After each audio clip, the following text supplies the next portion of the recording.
Okay, good morning. Just excited about being here at the Cheez-It Bowl. This is a great opportunity for our program, obviously, and as a coach, as an offensive coordinator, just excited about getting underway with my new position here, and just really can't thank Coach Sweeney enough for this opportunity.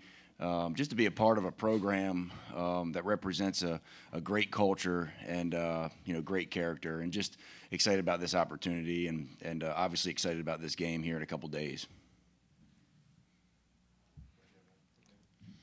Good morning, Mike Reid, special teams coordinator, quarterbacks coach. It's an honor, but for me, the standard's the same, it's a different face. Players are the same. We're gonna go out and we're going to do what we do. It's a great honor to be in this position. Been here 9 years now, and for Coach Sweeney to elevate me to special teams coordinator, it shows that he has some faith in me as a coach, as a man, as a person, as a mentor to so many young men. So we're here this week, and going to put on a good show.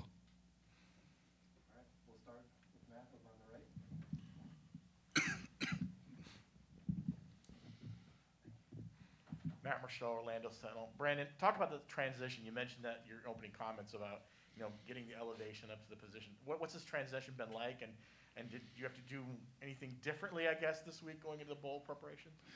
Well, first off, the transition's been really good. You have a staff of, first off, great people, know how to work and have been a part of this thing. Hiring from within and promoting from within allows you to keep the camaraderie as an offensive staff. And so, as always, though, when you go into a bowl game and bowl preparation, the week sometimes is, up and down as far as the schedule. So you have to get schedules right and be able to be organized with that. And we've done a great job of adjusting to those schedules, and got here a couple days ago and transitioned really well. I'm just really proud of the staff, first off, and then also the team and how they've approached this game and how they have put the work in. And just excited about working with these young men and excited about working with this staff. We'll stay on the right.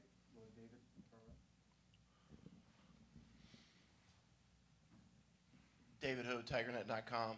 When you look at Coach Haycock's defense, that odd stack, what do you see on film? And then do they remind you of anybody that you've played over the past couple of years with that look?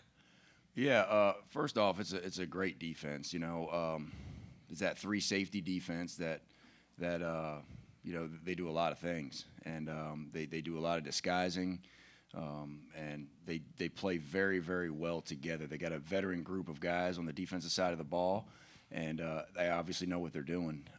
So first and foremost, they're a really good defense, and they got the veteran players that have the experience. And so they complement each other, and it's very obvious they play hard. They do really good job at tackling and getting guys on the ground, and so it's going to be a good challenge for our guys. Now, this defense, is somewhat of a newer defense. A couple years ago, maybe 4 or 5 years ago, is when I know our defensive staff actually clinicked with them, and we put in some things that they taught us, and so. This defense has been around for a little bit, but it is on the newer side, and so you just got a game plan specific to what you said. That 3 down, that stack look, and that 3 safety look, and just be able to find ways and find holes, because it looks like there's some holes pre-snap, and then post-snap they're moving, and so we just have to do a great job of our post-snap recognition, and our guys have done a great job, this week of that preparation. Brandon, Todd Shaughnessy from the Spartanburg Herald-Journal. The new coordinators are going to be under a lot of scrutiny, of course. How much pressure do you feel to kind of show that it was the right move right away? Well, first off, I've been in this position before. I've been a coordinator for 6 years and have called plays last year in the bowl game, and then been a part of this staff for I just finished my 7th full year. And so, having that comfort level of being around the people that I'm around, and then them having trust in me, gives me a lot of confidence. So, I think I just got to do the best I possibly can, and that's working alongside with this great staff that we have. And man, I'm just excited about attacking the opportunity.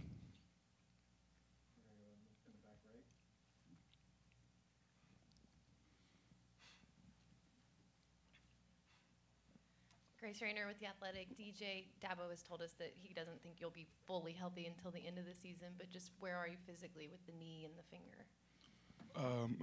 I feel like right now I'm healthy, but yeah, of course I won't be like completely healthy, but I'll be perfectly fine to go out there and play a game to my full abilities. So eventually in the off season I'll get more healthier and get 100%, but right now I feel perfectly fine.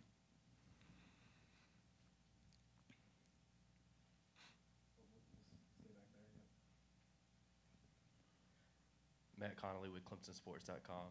Coach Reid, did you have any opportunities to leave with some of the coaching turnover, and if so, what kept you at Clemson?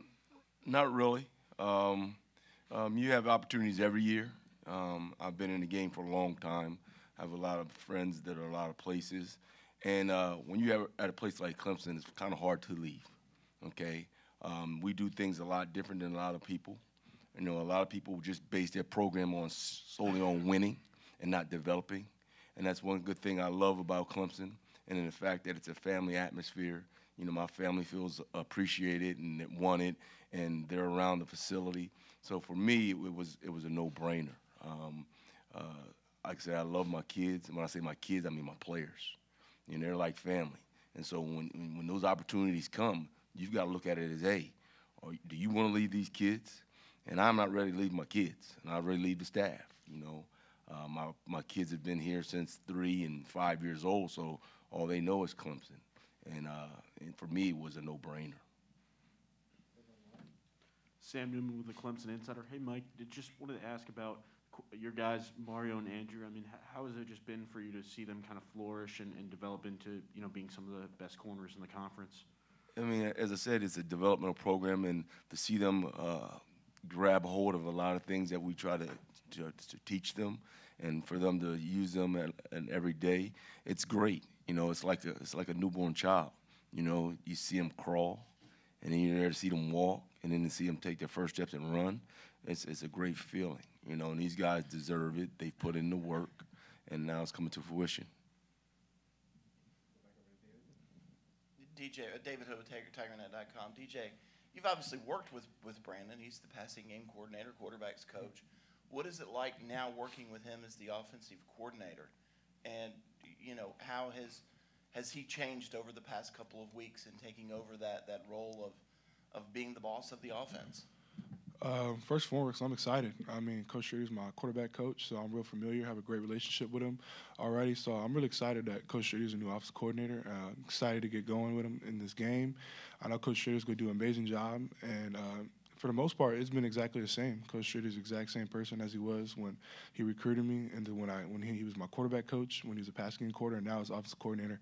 He's the exact same person, so nothing has changed. I'm just excited for the new opportunity to work with Coach Schrader. This is for DJ and Coach Streeter. I just wondered about your reaction to Pumachan leaving. How did you process that in your mind, and then confidence in the backups now? Well, this day and age with that transfer portal, it's not a surprise, first off. And, I'll say this about Tyson. I mean, what an unbelievable young man he is. Comes from a great family. And, he just felt like he needed another opportunity and another kind of restart somewhere else. And, so I'm excited for him to have another opportunity. My full support. And he did some good things. There's no doubt about it. He's got some talent. So, but man, I feel really, really good about, our backups. I really do. You have a guy named Hunter Helms, and you have a guy named Billy Wiles who have put the work in, number one. They understand the offense. They understand the big picture, and they continue to improve, and they're continuing to want to get better and better each and every day. And so that's the biggest thing is knowing that you have guys behind DJ that can manage it and understand the big picture, and that's what they've been able to do. And so just really excited about those two young guys. Time for a couple more. We'll start over on the right. John Blau with the Post and Courier. DJ, you talked a lot about how you had so much faith in Coach Elliott as a play caller. What about Coach Streeter gives you faith in him as a play caller and a coach to kind of lead the offense going forward? I think the main thing is the comfortability level I have with Coach Streeter. Being my quarterback coach, I'm with him every day.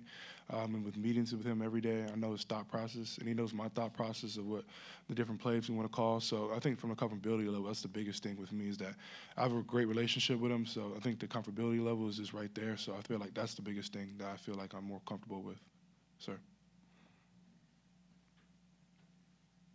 think that's it. Gentlemen, thank you for your time. Thank you. Thank you.